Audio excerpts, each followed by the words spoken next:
Glad you made it back, everybody. Earlier this year, beauty brand Sephora cut ties with liberty-loving Latina and beauty influencer Amanda Ensing. Woke mob targeted her for her conservative beliefs and support for President Donald Trump. Amanda Ensing joining me now to discuss the latest on the left's failed attempt, thank goodness, to cancel her. Hey, Amanda, welcome back. I remember when you first were getting canceled, we had you onto the program. Bring us up to speed. Where has the lawsuit against Sephora that you filed, where are we at now with all of that? Yeah, well, first of all, thanks for having me. It's great to see you. I hope you're doing well.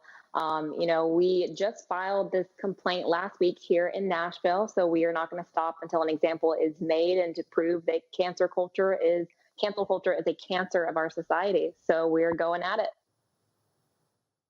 Cool. Well, now you're paving the way for other conservatives out there to not cower to the left's, as you call it, and I call it, the cancerous cancel culture. How difficult was it, at first to get your voice out there in a predominantly liberal-leaning field? Trust me, I've been there too, but how hard was it for you? Well, I personally felt like I was right in the pit of it. I lived in LA and I had spent so much time with a lot of these other beauty influencers and my peers who are all liberal or far left, as I like to say.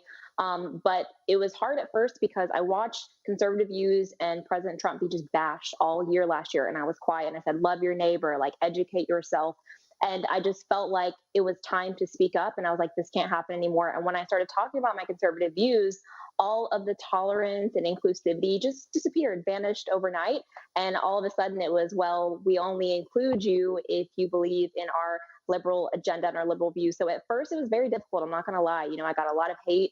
I felt like it was all kinds of death threats and comments about you and your career is over. But now, especially after the Sephora thing, I feel like what people need to understand is speaking up the first time is hard.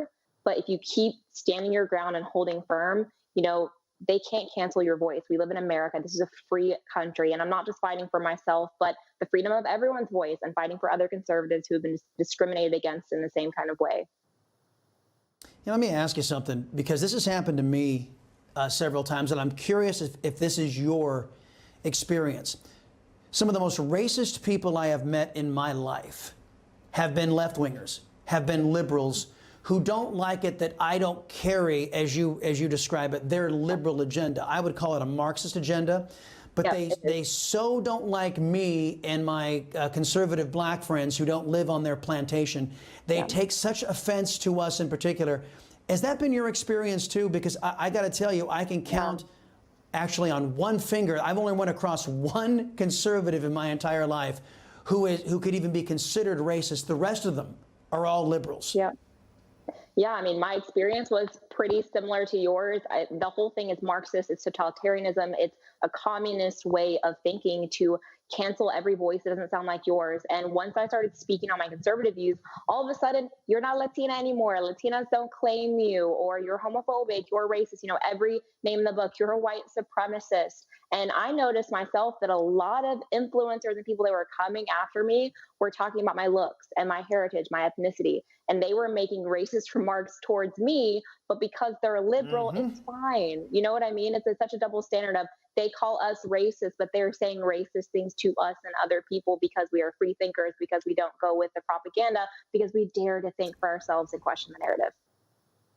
Yep. Now, you are Puerto Rican, if I'm not mistaken, right? I wanted to get your reaction to New York Congresswoman, the socialist Alexandria Ocasio-Cortez, blaming her grandma's hurricane-ravaged home on President Trump. A talk show host by the name of Matt Walsh raised a lot of money for AOC's grandma, but GoFundMe took down the account because it wasn't government money, and AOC's family turned it down because it wasn't government money. Comment on AOC's hypocrisy, then on basically this story showing how the private sector is superior to the government once again. Yeah, I mean, it's another example of they're all tentacles of the same monster, in my opinion. I mean, first of all, she was using her poor abuela. I mean, how did her abuela feel in this whole thing? I can't help but wonder, how did she feel her posting that?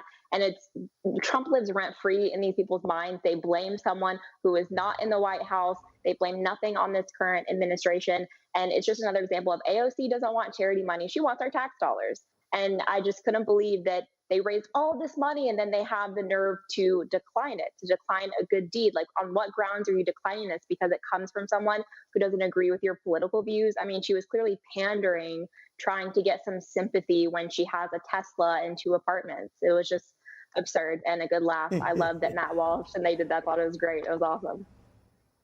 Amanda Ensing, when they're coming after you, you know you're doing something right. So that's how you know. Amen. Thank you very much for being back on the Chris Salcedo Show. And we'll talk to you soon. Hey, I'm Rob Finnerty. Thanks for watching. If you enjoyed this video, please join the conversation in the comments below. Don't forget to subscribe, too. Hit the bell icon to be alerted to breaking news. And remember, there's a whole lot more on Newsmax TV, America's fastest growing cable news network. Newsmax TV, we're real news for real people.